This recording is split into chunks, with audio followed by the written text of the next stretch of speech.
Okay, so technically this should be part two. So here's the gang reel mower, or here's one of them. Okay, and I did say in the last video, when I get this thing apart again, that I would show you. Okay, so what you do is you pull this wheel off. As you can see, this is the wheel, and there's just a little hub that goes right there. You pull that off, and there's this washer and this retaining ring, which goes on this shaft. That's what that wheel drives off of. So this gear here, as you can see, watch this, it only spins in one direction. See that direction right there? It does not spin the other way. When it spins the other way, that's when this wheel actually grabs this gear in this direction. That's what turns the mower reel. So see this? You turn this, that's what drives that gear. So if you have something that's stuck, or maybe this is really, really tight, you literally have to drill out those 3 rivets, pull that ring after you pull the gear. This is nothing but a little retainer clip on there. You pull that off, and you literally have to beat that bearing back out and then put this cover back on. So they basically made it so you can't touch it. But anyway, pull the gear off, put some grease on there. There's a little like jack pin inside that shaft. That's what this grabs. The inside of the back of that gear, it's cut like in a kind of like a 3-cut prong, so it literally grabs the little cog that's on that shaft, and that's what gives that driving mechanism. And if you go backwards, then it stops. So it's a one-way gear.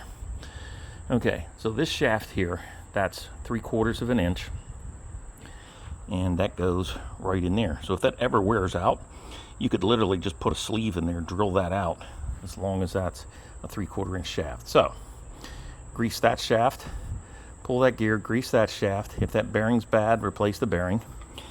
And this wheel, it's not too wobbly, so it's okay, but it's important that it drives on those gears. So if it's too sloppy, then you're probably going to have to change that bore and put a sleeve in it. So that's basically the internal workings of this. I mean, they're fairly simple.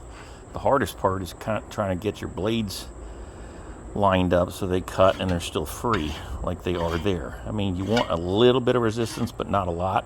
And you definitely don't want a lot of chatter when that thing's moving either, because you will wear it down faster. If you tighten this back set on the blade here, you will chew these edges, these blades up. They just barely have to touch, just enough to cut the paper. So if you've watched my first video, you'll see how it cut it really nice.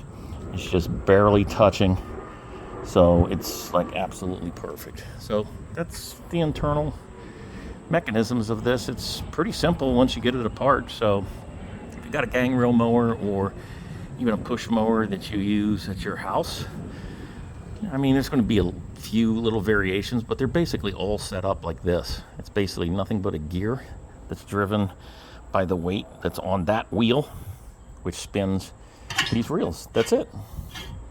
Simple as that. I mean, there's some complex engineering because of the spiral blades, but overall it's all mechanical, so it's really easy. It's just going to take some time and patience, but there's nothing complicated about it. And adjusting that bar to your reel after you back lap, that's just a matter of adjusting this. And I mean, very, very, very micro adjustments. This will raise that up or down, which will be closer or further from the actual blades on your spiral. That's it. So with some time and patience, you can get this thing running perfect like I did. So, yep, hope you enjoyed. Take care.